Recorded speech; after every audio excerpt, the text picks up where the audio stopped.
جی سر، سیاسی جماعتیں جو ہیں اپنی حدود و قیود کا خیال رکھیں، وزیر اعلیٰ جو ہیں صوبوں کے وہ بھی اپنی حدود کا خیال رکھیں۔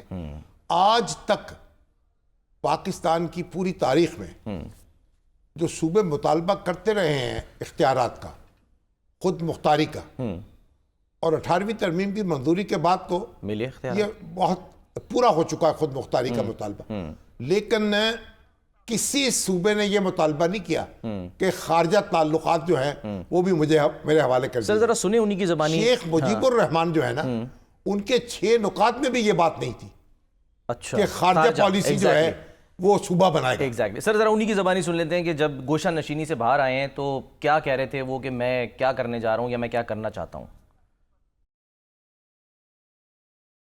پرواہ ہی نہیں ہے، اور میں کہہ رہا ہوں یار افغانستان کے پاس مجھے وفد بھیج دیں تو بات کرو یار۔ افغانستان ہمارے پڑوسی ہیں، ایک زبان ہم بولتے ہیں، ہماری 1200 سے زیادہ کلومیٹر کی بارڈر ہے، مجھے ان سے بات کرنے دو۔ یہ کیا ہو رہا ہے پاکستان میں؟ پرواہ ہی نہیں ہے، کیونکہ خون میرا بہہ رہا ہے۔ میرا خون کیا پانی ہے؟ کیا میرے لوگوں کا خون سفید ہے، لال نہیں ہے کہ پرواہ ہی نہیں آتی آپ کو؟ میں کب تک برداشت کروں گا؟ اب میں اعلان کرتا ہوں یہاں پر، آپ کی اپنی پالیسی ہے تو اپنی پالیسی اپنے گھر میں رکھو۔ جس پالیسی کی وجہ سے تمہیں پرواہ نہیں اور میرے لوگ مر رہے ہیں، میں خود افغانستان سے بات کروں گا، میں بحیثیت صوبہ بات کروں گا۔ میں بتا رہا ہوں کہ میں بحیثیت صوبہ وفد بھیج کے ملاقات کروں گا، ان کے ساتھ بیٹھ کے بات کروں گا، اور وہ بات کر کے انشاءاللہ مسئلہ میں حل کروں گا۔ میں بچاؤں گا یہ زندگیاں، یہ میرے پہ فرض ہے، میں نے اللہ کو جواب دینا ہے اس جہان۔ اچھا لگتا ہے ویری گڈ، نہیں لگتا ویری ویری گڈ۔ خواجہ آصف صاحب نے سر اس کا جواب دیا ہے، ذرا وہ بھی سن لیں۔ لگے ہاتھوں میں خواجہ آصف صاحب جو ہیں وہ کیا کہہ رہے تھے اس بارے میں۔ آپ دیکھیں ماحول کس طرح گدلا کیا جا رہا ہے۔ آج سی ایم کے پی کا بیان آیا ہے کہ ہم خود جو ہے افغانستان سے مذاکرات کریں گے۔ یہ فیڈریشن کے اوپر ڈائریکٹ حملہ ہے۔ کوئی صوبہ جو ہے وہ کسی ملک کے ساتھ ڈائریکٹ مذاکرات نہیں کر سکتا۔ یہ کنٹینیوشن ہے اسی خطاب کی جو انہوں نے آج سے 4 دن پہلے جو ہے جلسے میں کیا تھا۔ یہ زہر قاتل ہے اس ملک کے لیے، جس راستے کے اوپر سی ایم کے پی جو ہے خود چل رہے ہیں اور ساتھ اپنی پارٹی کو چلانے کی کوشش کر رہے ہیں۔ جی شامی صاحب، فیڈریشن پہ کہہ رہے ہیں کہ جی یہ حملہ ہے، لیکن پھر کیا ہوگا، کیا کارروائی کیا ہو سکتی ہے؟ خارجہ پالیسی وہ تو یہی کہہ رہے ہیں نا، مون صاحب بھی یہ کہہ رہے تھے کہ گورنر راج نافذ ہو سکتا ہے اس بنیاد پر، اور پارلیمنٹ کارروائی کر سکتی ہے، پارلیمنٹ حکومت کو معطل کر سکتی ہے۔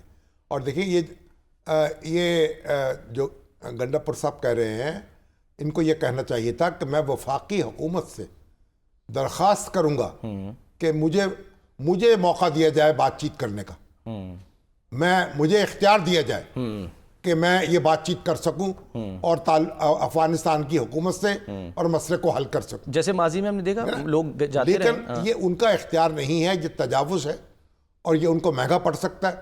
اور پھر اس کے بعد جس لہجے میں انہوں نے پنجاب حکومت کو دھمکایا اور مریم بی بی کو دھمکایا، جی ہاں، دیکھیں یہ کوئی آپ حالات کو بگاڑتے چلے جائیں تو پھر اس میں نقصان کس کا ہوگا؟ آپ کا بھی ہوگا، ریاست کا بھی ہوگا، اور سب لوگوں ہم سب کا ہوگا۔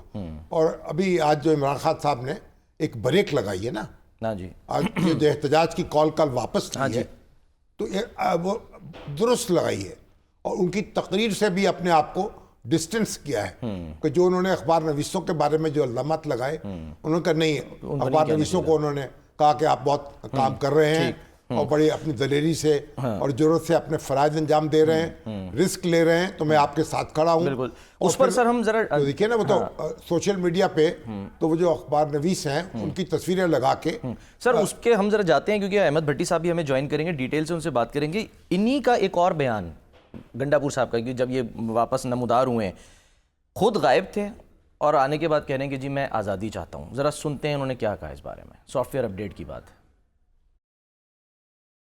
بات کرنے میں نرمی یا سختی میں تو میرا کنٹرول ہے، لیکن میری سوچ کے اوپر جو مجھے اللہ تعالیٰ کا حکم ہے، جو مجھے اس آئین کے مطابق اس آئین کا حکم ہے، جو میرا نظریہ ہے، اس کے اوپر میں بات دھیمے کروں یا میں بات سخت کروں، میں وہ بات کروں گا، کیونکہ مجھے آزادی چاہیے۔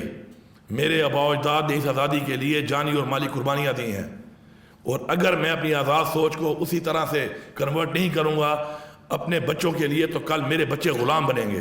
میں سر جھکاؤں گا نہیں, کٹواؤں گا ضرور. سپرنٹینڈنٹ جیل نے میرے گرفتار شدہ کسی شخص کو, چاہے وہ میری پارٹی کا ہے یا چاہے میری پارٹی کا نہیں ہے یا چاہے کوئی بھی ہے, اگر قانون توڑ کے جیل سے نکال کر راتوں کسی کے حوالے کیا ہے, سپرنٹینڈنٹ صاحب تمہیں اس کا نام بتانا پڑے گا.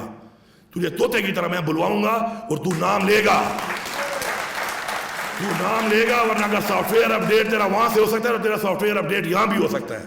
اگر پالیسی سافٹ ویئر اپڈیٹ کی ہے تو سافٹ ویئر اپڈیٹ ہم بھی کر سکتے ہیں. لوگ سوال کر رہے ہیں سر یہ پارٹی کی ترجمانی کر رہے ہیں یا اپنے جذبات کی نہیں اصل میں ترجمانی یہ کر رہے جو یہاں انہوں نے جو بات کی ہے نا, وہ تو نہیں کہہ رہے کہ خدا نخواستہ یہ نہیں کہہ رہے کہ ان کا کوئی صوبہ آزادی مانگ رہا ہے, وہ تو ایک بحیثیت شہری کے آزادی کا مطالبہ کر رہے ہیں, اور جو جبر کرنے والے ہیں ان کو متنبع کر رہے ہیں. تو وہ تو بحیثیت قوم کے, پاکستانی قوم کو آزادی چاہیے, یعنی اس کو زبردستی اس پہ نہیں کی جا سکتی. حقیقی آزادی جس کا یہاں وہ مراد ہے, یہاں وہ خدا نخواستہ کو دوسری آزادی مراد نہیں ہے. ٹھیک ہے. اور میرا نہیں خیال ہے کہ اس پہ کوئی اعتراض ہو سکتا ہے, لیکن خارجہ پالیسی کے حوالے سے انہوں نے گفتگو کی ہے, اور بار بار وہ آئین کا حوالہ بھی دیتے ہیں. تو آئین انہوں نے پڑھا نہیں ہے, اگر پڑھا ہے تو اس کو سمجھا نہیں ہے, اگر سمجھا ہے تو پھر یاد نہیں رہا ہے, اگر یاد نہیں رہا ہے تو پھر بات نہیں کرنی چاہیے. ان کو چاہیے کہ دوبارہ آئین پڑھیں, اپنے قانون دان جو ہیں ان کو بلائیں اور ان سے مشورہ کریں, اور ایک اپنے الفاظ جو ہیں ان کو میں تبدیلی کریں, اپنے آپ کو سنبھالیں, وگرنہ عمران خان بھی ان کے ساتھ نہیں کھڑے ہو سکتے.